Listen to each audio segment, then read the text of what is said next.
दोस्त चेतन की शादी में विक्रम फूलपुर गांव आया था। शादी का मुहूर्त रात का तय था, तो विक्रम ने सोचा क्यों न गांव की खूबसूरती को तस्वीरों में कैद कर लिया जाए। विक्रम तस्वीरें ले ही रहा होता है कि उसे दूर से आती झरने की आवाज सुनाई देती है। विक्रम ये आवाज सुनकर खुद को रोक नहीं पाता।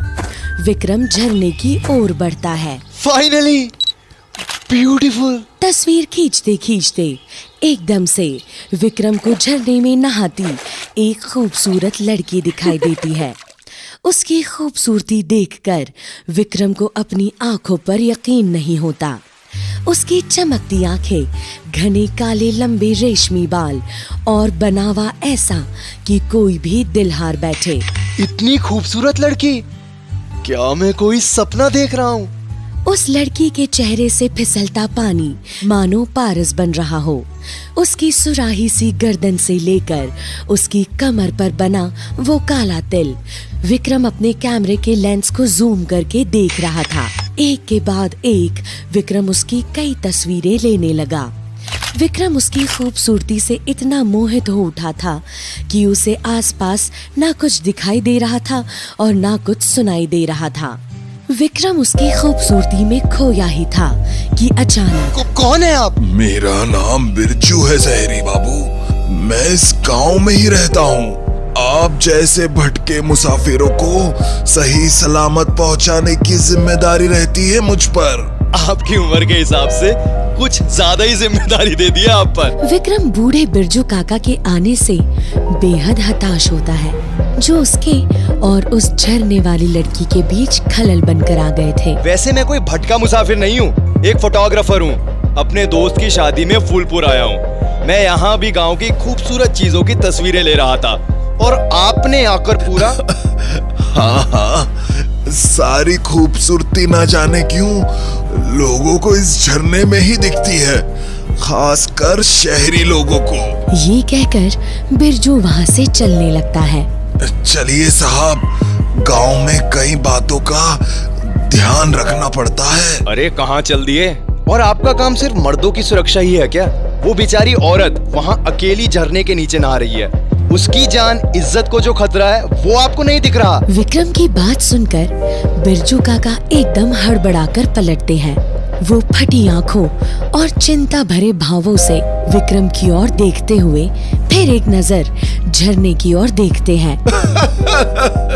साहब, लगता है आपने आज नशा कुछ ज्यादा तेज कर लिया है। अरे, इस झरने के पास सालों से कोई नहीं गया। आपने किसे देख लिया? अरे एक ही तो लड़की है वहाँ, देखो वो सामने।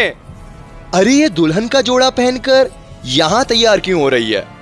अब शायद जंगल की ओर जा रही है। दुल्हन शब्द सुनते ही बिरजू के रोंगटे खड़े हो जाते हैं। बिरजू आसमान की तरफ चांद को देखता है और कस के विक्रम का हाथ पकड़ उसे वहाँ से तेजी से चलाने लगता है। अरे ये क्या कर रहे हो?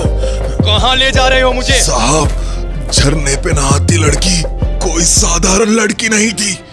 वो थी, आज पूर्णमासी की रात है। एक बार इस चांद की रोशनी उस पर पड़ गई, उसके अंदर की कामुक शक्तियां बढ़ जाएंगी। आज की रात उसके लिए बहुत खास होती है। आज की रात अगर वो मिलन कर ले तो वो और ताकतवर बन जाती है। कहते हैं आज जो उससे नहाते देख ले उसे वो अपना शिकार बनाती है। पहले उस मर्द में वासना के भाव उत्तेजित करती है और फिर उससे प्यार रचाकर। जाने दो साहब, आप जरा संभल कर रहना। और हाँ, गांव में खूनी वधू कहते हैं उसे सब। क्या बकवास कर रहे हो? बच्चों को सुनाना ये कहानी आप। साहब, खूनी वधू की कहानी फूलपुर के बच्चे बच्चे को पता है। सालों पहले इस गांव के मुखिया के बेटे वीर प्रताप सिंह के साथ भी यही हुआ था। खूनी वधू ने उससे ब्याह कर सुहागरात वाले दिन उसे मार डाला। उसकी चमकती आंखें, रूहानी आवाज किसी भी मर्द से जो चाहे करवा सकती है साहब। वो आज भी गांव में दुल्हन का लाल जोड़ा पहने अपने लिए दूल्हा ढूंढने निकलती है। बस बस, हे भगवान, 26 मिस कॉल्स। आज तो चेतन मुझे मार ही डालेगा। इन फिजूल की बातों में